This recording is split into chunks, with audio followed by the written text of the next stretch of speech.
유력하다는 이들 중에 본래 어떤 일이든 내게 상관이 없으며 하나님은 사람을 그렇게 하지 아니하시나니 저 유력한 이들은 내게 의무를 더하여 하는 것이 없고. 아멘. 아멘. 여러분, 오늘 말씀 굉장히 참 중요한 말씀입니다. 근데 제가 거의 매일 아니면 이틀에 한 번 올라오는 동영상이 있습니다. 그래서 오늘 말씀을 준비했는데 오늘 집사님이 나오셔가지고선 어쨌든 좀 다행이다라는 생각도 좀 듭니다. 우리 집사님 그 손녀가 이진이 있는데 이번에 이제 2주가 태어났습니다. 태어났는데요. 근데 아이가 집에 오니까 동영상을 보니까 자, 2주 태어난 지 얼마 안 된 아이가 있는데 이진이 위에 올라탄 겁니다. 엄마가 깜짝 놀라, 엄마인지 할머니인지 그거 제가 확실히 모르겠어요. 깜짝 놀라갖고 이렇게 하더라고요. 우리는 이렇게 얘기합니다. 아마 언니가 사랑을 빼앗기는 것을 질투하나 보다. 뭐 이렇게 생각할 수도 있죠. 그런데 곰곰이 한번 생각을 해보십시오. 그 질투하는 것도요. 엄마나 할머니, 할아버지를 부르는 또 하나의 방법이죠. 그 아이가 그렇게 행동했기 때문에 깜짝 놀라서 어른이 이 아이를 잡아갖고 이렇게 했단 말이죠. 만약에 옆집 아이가 그렇게 됐다면 어떻게 할까요? 다시는 접근 금지겠죠. 그런데 친언니고 내 친자식이고 친손녀고 하다 보면요. 얘가 그런 행동을 해도 접근 금지는 안 됩니다. 언제든지 가까이 오게 하는 거죠. 하나님과 우리의 관계가 그렇다는 겁니다. 내가 잘하든 못하든 어떤 일을 하든지 간에 하나님은요. 우리가 뭔가를 행동할 때 깜짝 놀라시는 분이세요. 우리에게 접근 금지를 내리는 분이 아니시라는 거예요. 그런데 우리가 이렇게 생각할 때가 있습니다. 하나님은 믿음 좋은 사람만 그렇게 할 거야. 하나님은 돈이 있는 사람만 그렇게 할 거야. 하나님은 권력이 있는 사람, 인기 연예인들한테 더 하실 거야. 이렇게 생각하는 분들 많이 계십니다. 그런데 그 근거가 뭐냐면은 일부 목회자들 가운데에서, 아니 일부가 아니라 많은 목회자들이 그렇게 하고 있거든요. 심지어는 제가 며칠 전에 그런 얘기를 했습니다. 뭐 개그맨, 아니 그냥 우리 여기서 실명하죠. 다 나온 부분이니까 그거는. 남녀호랑개표라는 것을 믿었던 조혜련이라는 그 개그우먼이 개신교로 개종을 했습니다. 얼마 안 돼요. 근데 유튜브에서 성경 강의를 해요. 그럼 미친 거죠. 미쳤다는 단어도 여기서 쓸 수 없을 만큼의 황당한 거죠. 남녀호랑개표에 가서 있다가 온 지 얼마 안 된 사람이 신학 공부를 한 것도 아닌데 어떻게 그렇게 할 수 있습니까? 또 박진영이라는 가수도요. 성경 강의를 합니다. 인터넷에. 참 그런 걸 보면은 너무 하나님을 두려워하지 않는 것 같아요. 그들이. 성경을 보면 여러분 잊지 마십시오. 모든 게 다 용서가 됩니다. 어떤 것든지 간에. 한 가지 빼놓고는요. 예수님께서 친히 말씀하신 것이 뭐냐면은 다른 건 다 용서가 돼도 성령을 모독하는 자만은 용서가 안 된다고 했거든요. 성령이 뭡니까? 하나님 마음, 예수님 마음이죠. 마음이 있으면 어떻게 됩니까? 그 마음대로 행동으로 옮겨지지 않습니까? 행동으로 옮겨져서 나오는 것이 하나님의 말씀이에요. 그런데 그분들이 연예인이기 때문에 그렇게 한다는 걸 제가 지금 탓하는 게 아닙니다. 정규 교육을 받지 않은 사람들이 하나님의 말씀을 함부로 만진다? 이거는요, 굉장히 심각한 문제입니다. 그런데 거기에 조회수가 많다는 거예요. 구독자가 많다는 겁니다. 왜 그런 줄 아십니까? 한국교회는 좀 여유가 있으면은 연예인들 불러다가 간증을 시킨단 말이죠. 할 수 있습니다, 그분들도. 그런데 할 수 있는 분들이 계시고 해서는 안 되는 분들도 계시거든요. 근데 무차별적으로 그 사람의 어떠한 명성이라든지 인기를 가져서 끌고 오는 거예요. 이건 교회도 잘못이고 목회도 잘못이죠. 자, 제가 오늘 왜 초반에 이렇게 강한 이야기를 드리는가? 제가 이 갈라디아서 앞부분을 다시 말씀드리겠습니다.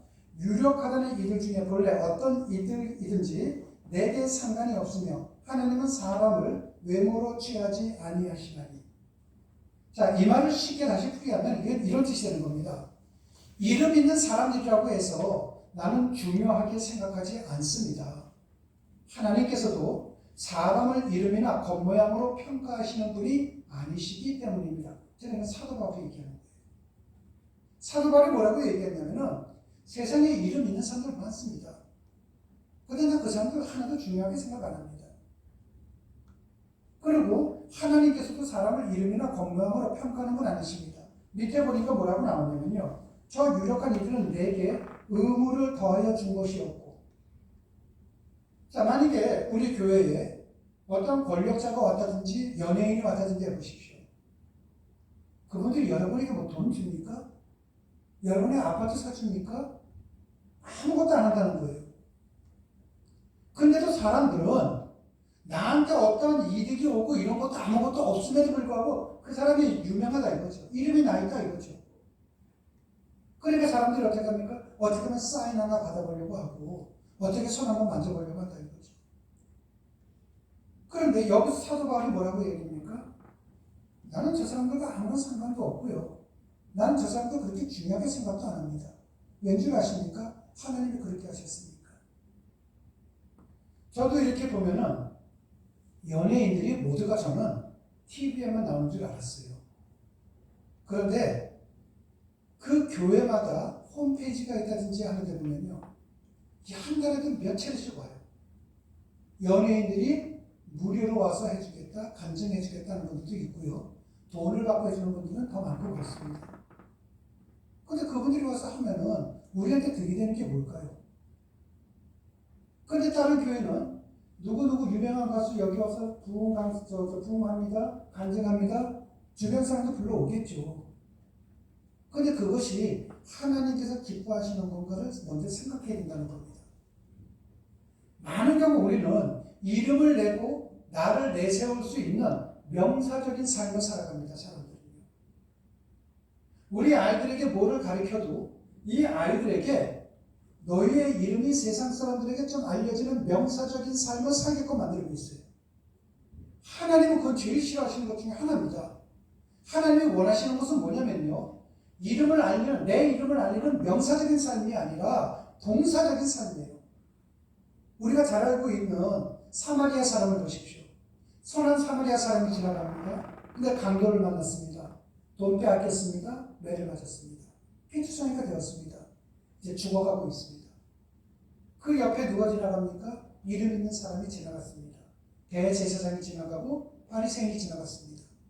이때 여러분들이 한번 생각을 해보십시오. 여러분들이 지금 여기 피투성이가 되어 죽어가고 있는 사마리아 사람이라고 생각해 보십시오. 그 이름 있는 사람들, 권력 있는 사람들, 돈 있는 사람들이 죽어가는 나를 보고 그냥 가요. 그런데 이름이 뭔지도 모르고 내가 평상시에 사람 취급하지 않았던 이방인의 피가 섞였다고 하는 저 사마리아 사람은 나를 도와줬습니다. 행동으로 옮겨준 거죠. 그 사람은 명사가 없어요. 이름이 없습니다. 그러면은 여러분들은 누구한테 고맙다고 하시겠습니까? 답은 알아요. 나를 치료해준 사마리아 사람한테 고맙다고 하죠. 그런데 내가 이 강도를 만나기 전에 평소에는 누구를 높였습니까? 이름 있는 사람을 높이면서 산다는 거죠. 그렇게 살아서는 안 된다는 거예요. 항상 우리에게 있어서는 어떠한 이름과 지위에 걸맞는 삶을 살아야 된다는 거예요. 이 삶을 살아갈 것이 하나님이 그 사람을 보는 거예요.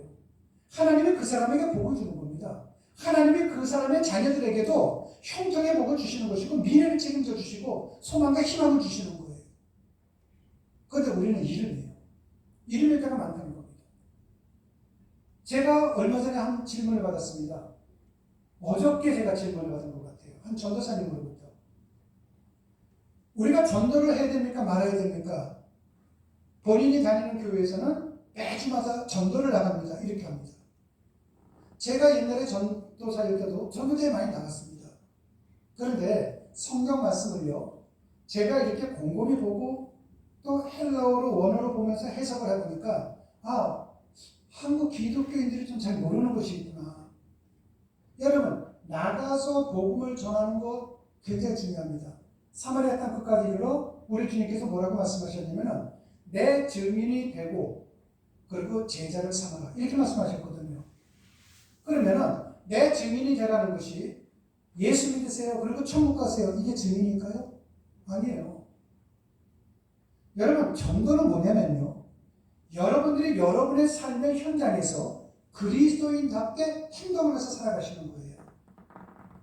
내가 비정교회 성도요, 비정교회 오세요가 아니라 나는 하나님을 믿는 사람입니다. 믿는 사람답게 행동하면서 살아가시는 거예요. 이걸 얘기하시는 거예요. 그런데 이렇게 살아가다 보면 어떻습니까? 어떤 현상이 나타날까요? 안디옥이라는 마을이 있습니다. 여기 교회가 생겼어요. 우리는 그것을 초대교회, 안디옥 교회라고 이야기를 합니다. 초대교회나 안디옥 교회는 처음 작으니까요. 그런데 안디옥 교회라는 곳은 사람들이 많지가 않았는데 이 사람들이 하나님의 말씀대로 살았어요. 말씀대로 살다 보니까 안디옥에 하나님을 믿지 않는 사람들이 안디옥 교회에 다니는 사람들을 보고 뭐라고 얘기했냐면요, 저 사람들은 정말 그리스도를 닮은 크리스천이야. 그리스도인이라는 말이 최초로 거기서 나온 겁니다. 그들이 나가서 예수 믿으세요가 아니라 예수님이 주신 말씀대로 살아간 것밖에 없는데 하나님을 믿지 않는 세상 사람들이 그걸 보면서요, 저 사람들은 정말 그리스도인이야. 이걸 하라는 거예요. 제가 여러분들에게 이제부터 여성교장님이 중심이 되어서 무조건 매주 수요일마다 나와서 전도 좀 하십시오. 앞에 나가서 좀 커피 좀 끓여서 주고 전도 붙여서 주고, 제가 왜 그런 걸 안 받겠습니까? 받죠, 저 다. 누구보다 그것도 많이 받고 누구보다 성경 말씀을 많이 하는데 제가 왜 그걸 모르겠습니까? 그런데 진짜 예수쟁이가 되자는 건 뭐냐면요, 삶의 현장에서 그렇게 살아가는 겁니다. 삶의 현장에서 그렇게 살아갈 때 하나님께서는 여러분에게 여러분이 가지고 있는 그 바램, 소원, 기도의 제목 모든 것을 응답시켜 주신다는 겁니다. 저는 여러분 모두 다가 이 시간이 정말 저만점이 되었으면 좋겠습니다. 내가 입으로 예수를 믿으세요, 이것도 중요하지만 여러분들이 예수님이 주시는 말씀대로 삶의 현장에서 살아가신다면 여러분의 삶이 달라질 것이고 여러분의 자녀들, 여러분의 후손들의 삶이 달라질 것입니다. 역으로 얘기하면 내 삶이 달라지고 내 자녀들의 삶이 달라지고 내 손자 손녀들의 삶이 달라지는 것이 누구에게 있습니까? 여러분에게 있다는 것입니다. 좀 여러분들이 오늘 하나님의 말씀을 좀 무겁게 받아들여서 기존에 있었던 내가 알고 있었던 어떠한 그 방식이라든지 이 모든 것이 있다면 다 내려놓으세요. 여러분들은 지금서부터는 이 교회에 온 이상은 다른 교회 목사님들 설교대로 살아가는 것도 아니고 다른 말씀대로 살아가는 것이 아니라 안재봉 목사가 전해주는 방법대로만 살아가시는 겁니다. 그래서 여러분들은 비정의 성도가 된 거예요. 어떤 것이 아니라 오늘 이 시간 이후부터는 말씀대로 살아가는 여러분이 됨으로 인해서 여러분 모두 다가 하나님으로부터 진짜 복을 누리면서 살아가시기를 주님의 이름으로 축원합니다. 기도하시겠습니다. 하나님 아버지, 저뿐만 아니라 우리 자녀들 모두 다가 유력해지고 싶습니다. 남들이 우리의 이름을 알 만큼 이름도 내고 싶습니다. 정말 커다란 존재로 역임을 받고 싶을 때도 많습니다. 그런데 오늘 말씀 속에서 하나님 앞에서는 내 이름을 알리는 명사적인 삶이 아니라 손과 발로 치열하게 살아내는 동사의 삶이 아름답게 평가된다는 것을 들었습니다. 이제 우리 모두 다가 이 말씀을 기억하면서 살아갈 수 있도록 은혜를 베풀어 주시옵소서. 너희가 내 안에 거하고 내가 너희 안에 거할 때 너희들은 내게 부르짖으라. 내가 응답하겠다고 주님께서 말씀하셨사오니 우리가 그러한 삶을 살아가면서 주님 앞에 부르짖음으로 인해 내 삶이, 내 자녀들의 삶이, 내 손자 손녀들의 삶이 희망과 소망이 넘치며 평강과 행복이 넘치는 삶이 될 수 있도록 은혜를 베풀어 주시옵소서. 주님 고맙습니다. 예수님 이름으로 기도드렸습니다. 아멘.